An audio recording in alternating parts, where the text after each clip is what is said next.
Good morning, lovelies. ZoëTwoDots here with your ZTD news, your weekly news in everything Pokemon Go. So, apologies if the sound is still a bit echoey. I'm still setting up my little studio here, and there's not much, I mean, there's boxes in the room, but there's not much to like get the sound. So, sorry. Also, if my microphone is doing like the weird little autofocus noise thing, again, I apologize. I am like this close to being able to upgrade my camera. Moving on up in the world, bigger and better places, a spicy camera with an actual microphone. Look out, it's gonna be wild. Just quickly as well, if you are watching this as it goes live, please join me in about an hour for a charity live stream. We're gonna be fundraising for the Starlight Children's Foundation here in Australia, and like their foundation goes towards basically helping kids who are having a rough time in hospital, not, have to have such a bad time, to bring them smiles, to bring them a bit more fun and enjoyment and brightness and creativity into hospitals, and for the families as well that are supporting these sick kids too. So to jump into the live stream, we're going to be doing certain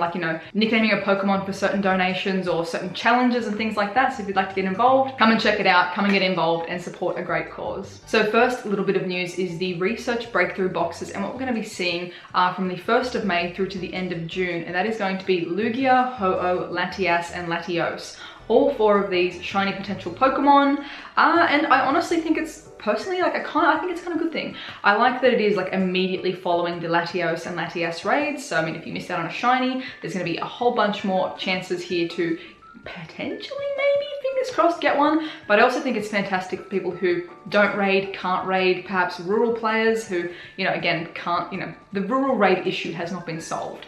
But the fact that, I'm gonna guess you've been a little bit salty if you haven't been able to get even a regular Latias or Latios, at least there is now a chance in the research breakthrough boxes.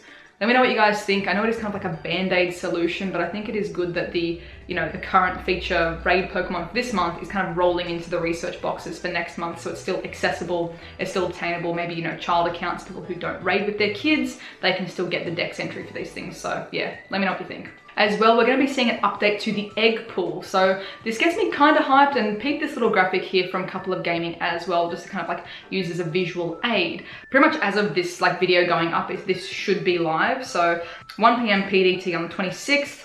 2 kilometer eggs hatching Turtwig, Chimchar, Piplup, Bonsly, and many more. So I'm curious to see if more babies are moving into this 2K slot as well, besides just the 7 kilometer eggs. 5 kilometer eggs will hatch Cubone, Combi, Buizel, Glameow, Bronzor, Skorupi, and Krogunk, and many more.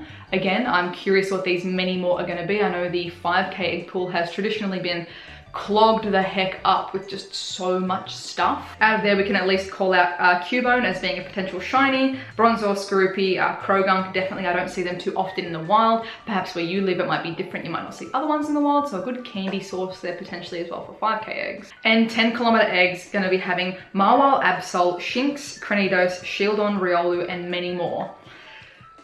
As we noticed recently as well, Trapinch thankfully was moved away from 10K eggs, it was put into 5Ks. I'm curious if it's still there. It is a shame that it was plagued in 10Ks for so long, because Flygon is an awesome Pokemon, it's fantastic in PvP, but that hatching 40,000 Trapinch out of a 10K was starting to get a little bit wearing thin. So hopefully with these Pokemon being the ones that are called out, hopefully those become, the new Dratini, the Mareep.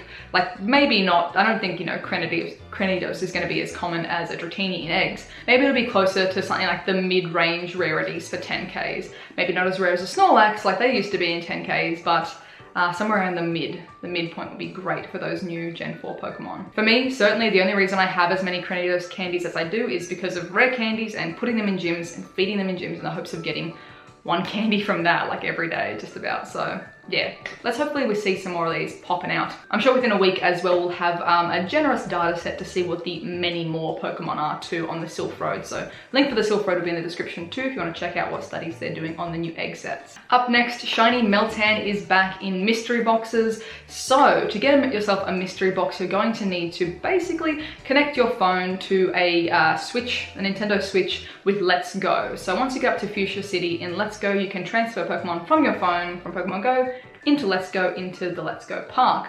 You yourself do not need to own the Switch. Even a friend or a stranger that happens to have a Switch and is generous enough to maybe help you out at a raid or things like that, or a community day, you can transfer a Pokemon, any Pokemon that is Gen 1, into their game, and that will reward you with a mystery box. This mystery box will then provide Meltan spawning, pretty much one every like 2 minutes of the box running, and there's a potential that you could find a shiny Meltan. So I haven't done my first mystery box of the month yet. I will need to jump on that very, very soon. I might do it in the live stream. And instead of waiting 7 days between each mystery box, you only have to wait 3 days between, you know, doing another transfer to Let's Go to get another mystery box. So if you are a good egg out there with a Nintendo Switch, please, please, please, please, please consider taking your Switch to raids, to community days, to research days, to raid days, anything like that, and help your community out, because not everyone can afford or access a Nintendo Switch. I myself, I'll be doing my best to bring my Switch out to whatever community days or raid activities that we have to get people their Meltan boxes again. And for those of you who are relying on other members of the community for your mystery box, please be appreciative. It does take a long time for the individual giving out the mystery boxes and things like that. Be patient, and a big old thank you, or maybe like a nice little chocolate bar or something goes along with it. Would be kind of nice. But if there's like, you know, one guy in your area giving out 50 mystery boxes to the whole community, that guy's an MVP. Give him a medal or a high five or chocolate. Up after that, we have got the Go Snapshot contest. So the Buddy Week is now done. The, you know, Go Snapshot challenge for the Buddy Challenge is complete, and you guys submitted some fantastic, absolutely incredible photos for this challenge. I was absolutely blown away by your stories and, you know, your incredible interactions and setups for these photos with your buddies. 10 out of 10, guys. Good work, and I'm loving seeing all these new people getting into the AR game. There was one story from a trainer named Aaron that particularly, I think, hit the community pretty hard in a heartwarming and heartbreaking story. With this photo here of him with Butterfree, and his story goes on to say that 3 years ago, he lost his young daughter to a childhood illness. And he currently walks with Butterfree as his buddy, because when she was alive, her favorite thing in her crib was the butterflies in the blankets and her smile and reaction to these butterflies. So him walking with his Butterfree every day reminds him of her. And I think just about every single person that saw this post couldn't help but be taken aback and kind of, you know, assess how it's just a video game, but there's all these little beautiful things in the game that remind us of people that mean the most to us. And something as simple as walking with a Pokemon buddy to help, you know, bring that memory closer of someone that we love. Thank you, Aaron, for sharing your story as well. I can't imagine how difficult that would be to share with basically the entire world. So many people have seen this and, you know, shared their own stories of loss or love and connected with you through that. So I appreciate you sharing your story. I will leave a link to the original post as well in the description if you would like to leave your own comment too. And also, people have been, you know, basically getting out their Butterfrees for London, his daughter London. So if you would like to walk with Butterfree as your buddy as well, you can kind of join the movement of everyone supporting our trainer Aaron. So thank you for sharing. Up after that, we have got some news about a Pokemon week in Korea. Now, there's been no like official English announcement for this, so most of this is taken from the Korean website. Again, link will be in the description, and translated. So it seems like there is going to be a week-long event similar to last year's Pokemon Festa in Korea.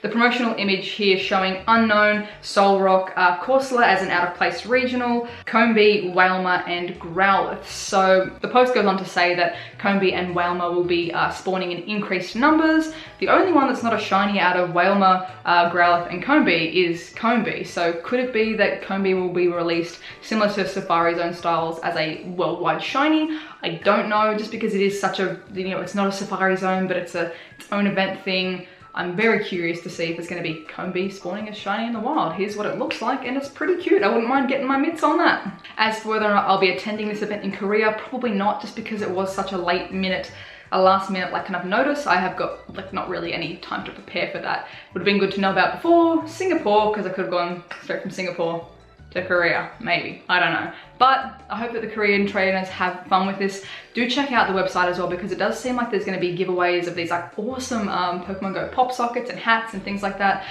Team, like official merch kind of stuff, which is really cool. We haven't seen any proper Pokemon Go merch except for the team t-shirts at the Pokemon centers in Japan. So this is like proper Valor, Mystic, Instinct, like embroidered hats and Pokemon Go pop sockets, which are pretty sweet. Hopefully we see these at Go Fest coming up this year as well. There will also be Pikachu parades, Pokemon photo ops, and I believe an actual pop-up store as well. So I don't know if that's just going to be like plushies, like what there was in Singapore. So this is separate to the Pokemon Center. An actual like pop-up was at the Sentosa Safari Zone of basically like 2 plushies for 20 bucks or something like that.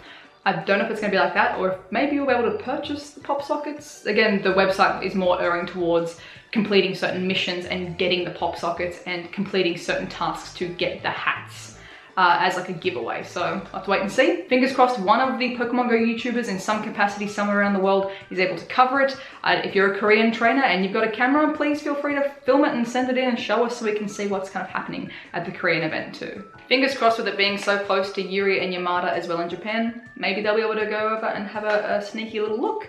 So be sure to check out their channels too. And lastly, let's get into the AR photo of the week. If you would like the chance to have your AR photo featured on the weekly news show, be sure to use the hashtag ZTDnews on Instagram so that I can see your post. And I apologize again for being a big goose and not putting any AR photos at the end of my videos. I literally made a note saying like, don't forget to show all the shiny Baneri photos at the end of the shiny Baneri video. And I forgot, I'm so sorry. But let's jump in. My first favorite for this week is this Beautifly photo from Pokemon Watching. I somehow missed this like 2 weeks ago. This one's like a fairly, I mean like almost like a month old at this point, but holy dooly, Switzerland is gorgeous. And this photo of Beautifly just swooping in over the lake here in the mountains, enjoying the beautiful morning here. Oh my goodness, can I please come to Switzerland? This is stunning. Thank you so much Pokemon Watching for this great photo. Up after that is Trainer Jordan UK with this photo of Butterfree. I really love the depth of field here that you've been able to achieve with Butterfly swooping in to smell the flowers. Really beautiful placement with this side-on photo too. Lovely colors, I love it. Thank you, thank you, thank you. Really simple. 10 out of 10. Up after that, we have got AR by R with this Shiny Swinub post, and it just made me giggle out loud. Shiny Swinub, I think maybe found some family members here with this box of watermelons. Too cute. Good little bit of humor and great placement. Thank you very much. And lastly, I wanted to kind of shout out an ongoing collaboration between Wild Cat Mum and a variety of other Pokemon Go AR photographers. The first one being this photo here between Wild Cat Mum and Pokemon Go 2022.